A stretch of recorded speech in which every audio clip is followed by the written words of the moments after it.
Digital transformation is absolutely essential in every part of the financial industry, particularly today. I think that getting the regulatory balance right is one of the most important things one can do in a free society.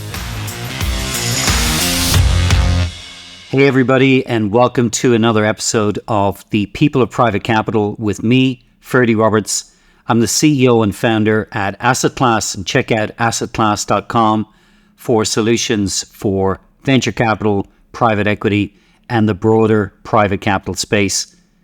Well, in this episode, I'm delighted to be able to share with you a recording from our recent Signals event. Signals is a community event that we ran recently at the beginning of October in New York. And joining me on stage was Gene Ludwig. Gene is the 21st Comptroller of the US currency. He served under the Clinton administration, joining that administration in the early 90s, right after the early recession of the 90s and right in the middle of the credit crunch. I had a great conversation with Gene. It was essentially a fireside chat, and hopefully you enjoy listening to it.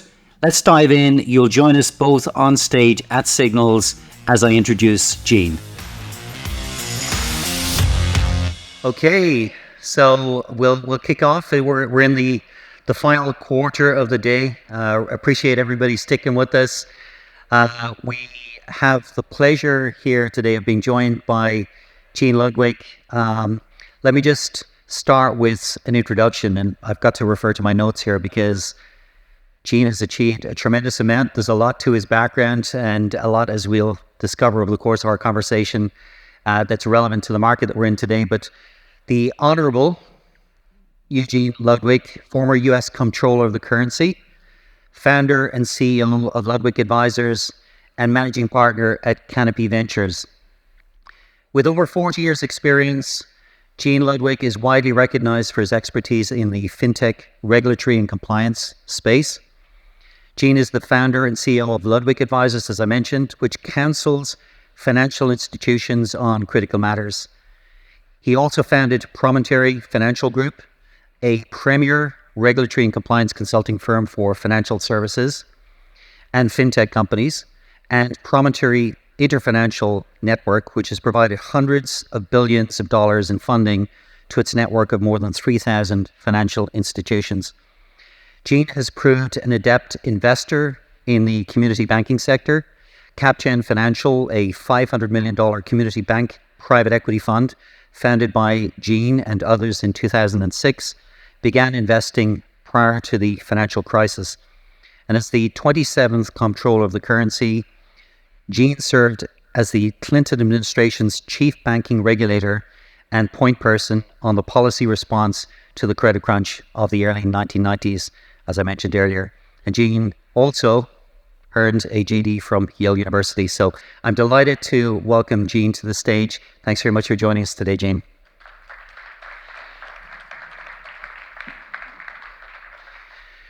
Okay, well, Gene, we had the opportunity of having a chat last Friday, and I have to say was extremely excited about today's conversation because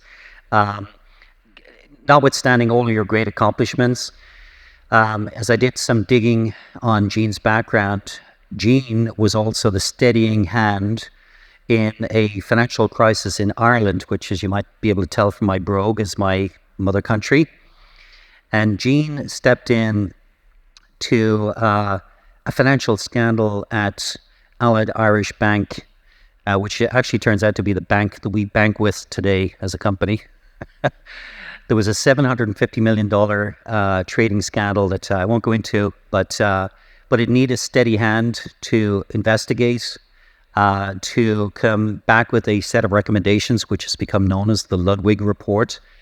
It did steady the ship there. It's now, if not the largest bank in Ireland, certainly in the top two, either Bank of Ireland or Allied Irish Bank. It's an incredibly strong brand, incredibly great bank to work with, but it had an unsteady period back then, and so it was interesting to see that connection with us as a company that has about half of our workforce in Ireland being paid regularly through AIB. So I appreciate the work that you did there. So, Gene, I wanted to, we took some time in the first part of today to talk about what's happening in the market, and we've been kind of navel gazing a little bit at the last 18 to 24 months, but I'm interested in your perspective on what's happening in the market today, or really what's been happening over the past couple of years in private capital relative to raising capital and maybe the deployment of that capital, and just given your perspective on that market, any observations that you might make just to kind of level set. Well, thanks, Ferdi, and thanks for that excessively nice introduction. I will say a word about the Allied Irish matter before I answer your question. Sure. So I'm sitting in my office. I just started Promontory Financial Group, which ultimately I sold to IBM, and Edward still runs the unit. It was like first month of the business, and the phone rings, and I pick up the phone at about 6 o'clock at night. And, in those days, phones were not cellular, and deep in the background came a voice with the same kind of accent he has. And I recognized right away that this had to be Ireland, or I'd done something really nefarious. And they said they wanted to hire me because they had this big problem. They didn't know how big it was at the time. It turns out it was, we were heading towards $1 billion, which would have sunk the bank. And they said they had to hire me that night. Now, I thought these were kooks. They said they were the chairman and CEO of this bank, the biggest bank in Ireland. And in fact, I did get hired. We had a wild ride to save them. And it actually reads on what you're here today about. That's why I want to tell the story. Digital transformation is absolutely essential in every part of the financial industry, particularly today. Back in those days, which isn't so long ago, 1998, about 2001, 2002, you could still do things by handwork, and you could have figured out the big loss coming if you were doing your job. But today, with the size of entities that you all work in, you need technology, you need things like asset class in order to survive the future. And so when I answer the question as to what are things like today, obviously we're in a cyclical, I wouldn't call it a trough, but part of the cycle that, prices are lower, things are calmer, there isn't the frenzy of a couple of years ago. But we're coming off a time of great frenzy. And so, I think the market is great, actually. It's a good time to invest. Of course, every investor gets a little nervous when things aren't rocketing forward. Human nature is human nature. But so pricing is a little better. People who have any brains are still very eager to put money in this kind of market because this is the future. Now, if you ask me, have we hit bottom? Nobody can ask that question. And the only thing that I can say for certain, having been lucky enough to have a pretty good ride financially, is you always invest through the market. You invest in quality people, you invest in quality products, you keep investing, and the quality will out. And anybody who tries to market time, if I came up here and said to you, oh, it's going to be terrible, hold your wallet, or I said, now's the time, get in, be complete bullshit. There are people who make money at that. I thought myself, I could become a guru. I was former controller of currency. Stay away from those banks, or buy up those banks. If you read some of these people on television, they're always wrong, but it doesn't matter to people. They keep listening and listening and listening. The answer is it's a, relatively speaking, more placid time, but for quality, it's always a good time. Yeah. Well, what struck me, again, as I was doing kind of my background on your storied past, Gene, that sounds bad. But it was the parallels that we can draw between what's happening today post, for example, the SBB run on the bank, the tightening of credit, and the environment that you inherited, as you joined the Clinton administration and as comptroller at that time? It was the early 90s, the recessionary impact was being felt, banks were tightening credit, and that's what you inherited. And so I'm interested in your perspective. Your history tells us a lot about what's likely to happen. So interested in your thoughts on the environment that we face today, and maybe any lessons that we could learn from the past. It's a sad situation. I'll be frank with you. I once heard General Gates give a speech. He said, "Look, this is confidential." There were 1,000 people in the audience. Confidential, 1,000 people. So, I would say this is confidential. There are not 1,000 people, but there's a number of people out there. Sadly, both in 1990, 1992, which was a period of time economically that brought Clinton to office, and coincidentally brought me to office too, for this credit tightening, the credit crunch. There are parallels. The regulators overreacted, and the overreaction of the regulators caused the banks to squeeze on credit because they were nervous, didn't want to lend. And there, it really caused a freeze up in Southern California and New England in particular. But the whole country was affected, and the economy was more teetering than would have appeared in the numbers. So it was a frantic time in a lot of ways. This could be the same thing if the regulators don't show some level of moderation. Unfortunately, we failed, in my view, 3 really good banks. These banks did not deserve to fail. And the regulators drew the wrong lesson from the failure. This wasn't the bad banks. This wasn't the bad regulators. This was a reflection of our modern era, when the payment system has become so much faster and you can manipulate the internet in ways that was unthinkable 10 years ago. So a combination of not just the internet, but the manipulation of social media for gain caused these guys to get hit. And the federal government was slow to respond to them. After all, the facility that the Fed put in place on Sunday night, bank failed, I think, on Friday. Had they put that in place on Wednesday, the bank had never failed. And First Republican signature failure is crazy. There was no real obvious trigger except panic. So unfortunately, the response is typical. It's the same old, same old. New regulation, capital rules, and new tough supervisory perspective, which is hitting the banks. Now, why on earth you'd go to same old in a high technology environment? I can only say this, which is the old turtle and the scorpion joke.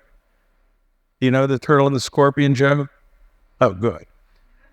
By the way, former regulators are not really fun on an afternoon, but when they tell jokes, beware.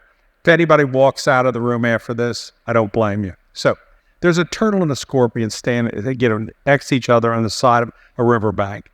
And the scorpion says to the turtle, "Hey, I'd like to get to the other side. Do you mind if you take me on your back?" Turtle says, "Are you kidding me?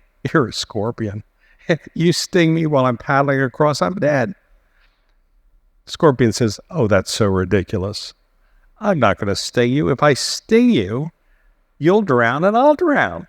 That would be crazy." And the turtle thinks a second, says, "Okay, let's go."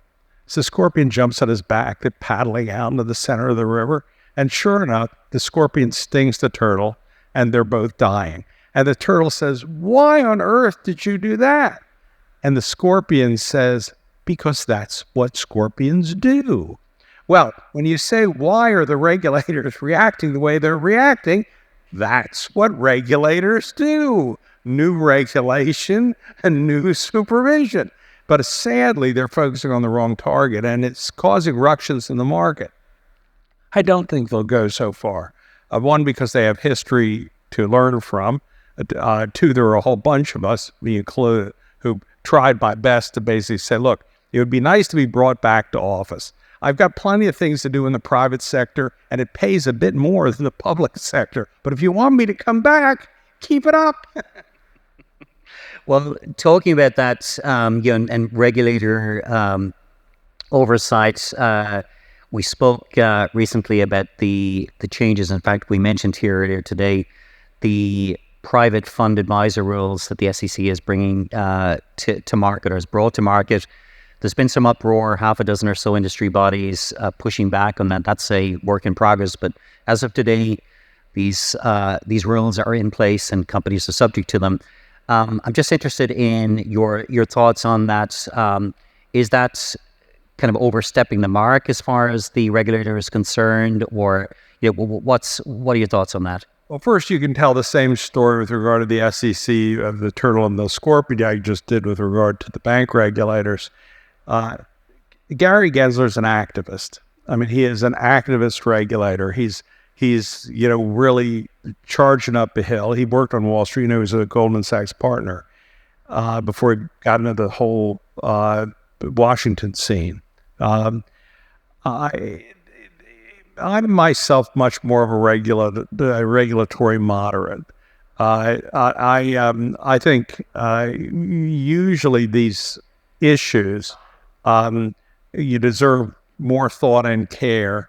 And I think we are moving ourselves into a regulatory environment generally that is so complex and so intrusive that it does, really affect the economy in more negative ways than positive ways.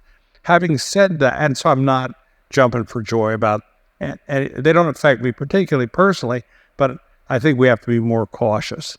I wouldn't myself be rushing to do them right now. But I will say this about the SEC, and I have a lot of respect for Gary. The fact that we have carefully regulated financial markets, whether we think the regulation is too much or too little, has net benefited the private sector and America. America is a place people want to invest from all over the world because they believe, rightly so, that they can trust our markets. And similarly, the same I'd say about the bank regulators, even though I think they get excessive. The fact of the matter is, many countries around the world, you wouldn't trust the banks because the regulators are national champion kind of people. They just, basically do anything in support of their local banks. Ireland is not that way. Ireland and Great Britain, honest regulators, do a good job. But that's not true everywhere. So, I'm not over the moon about Gary's rules. I think they will be challenged, as a lot of the SEC rules have gotten challenged. And it's unclear to me they will survive court challenge. Yeah. There's certainly there's a number of controversial terms in there. The institutional disclosures seem to be causing a lot of heartburn. I can see in the trade press. But one of the things that Chair Gensler and indeed his predecessors are trying to, I guess, legislate for is the rise of retail investors and protecting these investors, non-institutional investors coming into the market. And we talked a little bit earlier today about the rise of the retail investor, high net worth individuals, family offices, RIAs introducing new investors to the private capital markets. And again, just interested in your thoughts, both as a capital allocator through Canopy and just generally speaking, your experience in financial services, what your thoughts are on that move. Now people in the audience will really know that, you were having a bad day when you couldn't find anybody but me to speak, because I will own up to the fact that I'm a bit of a nerd and I am really, really dote on doing work in the regulatory space. I think that over-regulation or getting the regulatory balance right is one of the most important things one can do in a free society. And one of the things that worries me most about where we're going is over-regulation. Of course, there's a need to protect, widows and orphans and who get involved in, investment schemes they don't have a clue to understand and don't fit their own needs. And to that degree, I think one has to be overly cautious if one is taking money from individuals with economics below a certain level. Having said that, where you have private marketplaces that are for sophisticated investors, I think you have to draw a different line. And here's my point about the nerd in me.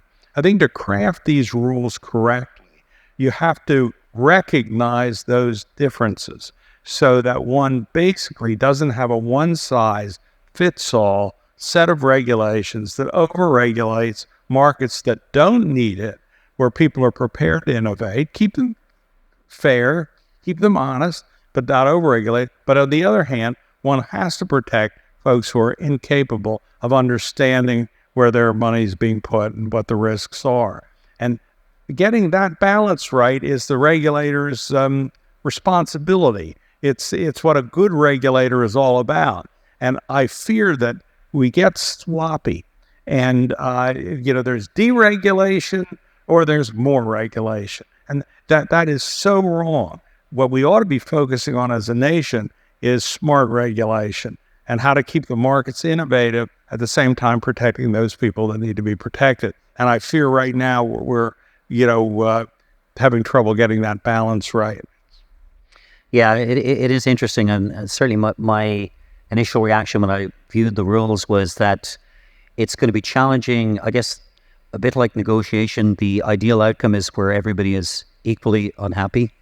Yeah. And at one end of the scale, I could see institutional investors saying, well, we put a lot of money into these funds. We're anchor investors in these funds. We should be getting preferential treatment. Now we're going to have to disclose that.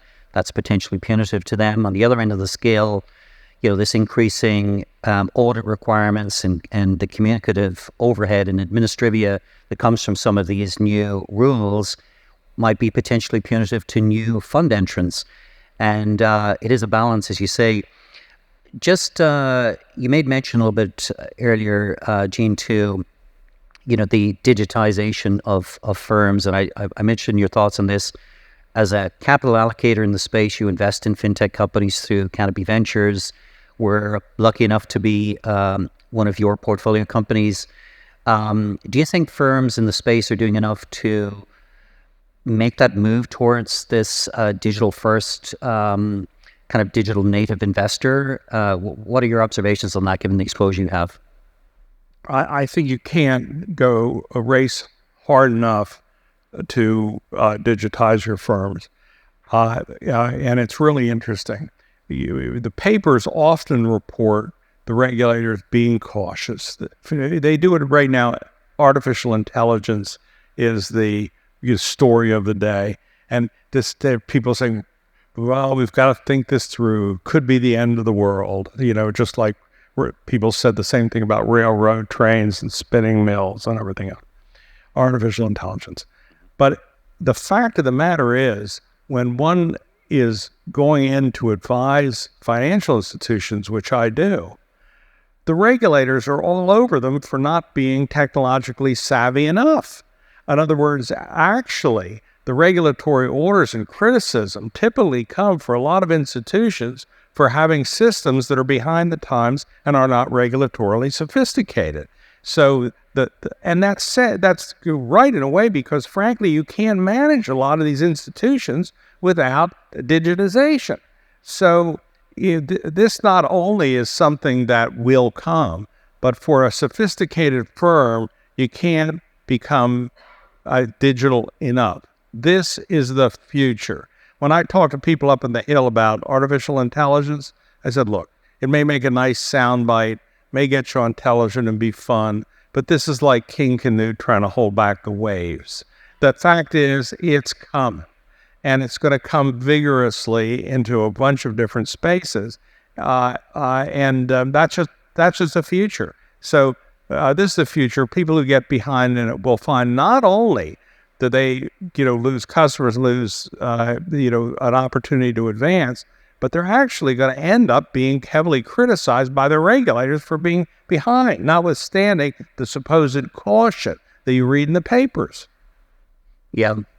Well, I think that's a good note to end on, and we have a limited amount of your time today. I really appreciate you joining us, Gene. I appreciate the support of Canopy Ventures, your insights, the chat that we had last week, which, I mean, you're an inspirational character, and I just want to thank you for spending. No, it's an honor to do it. It's an honor to be, part of your great adventure and it's exciting what you're doing, transforming the country and the world. It's an honor to be up here today and with this great group of people. So thank you very much. Thanks very much, Gene. Appreciate it.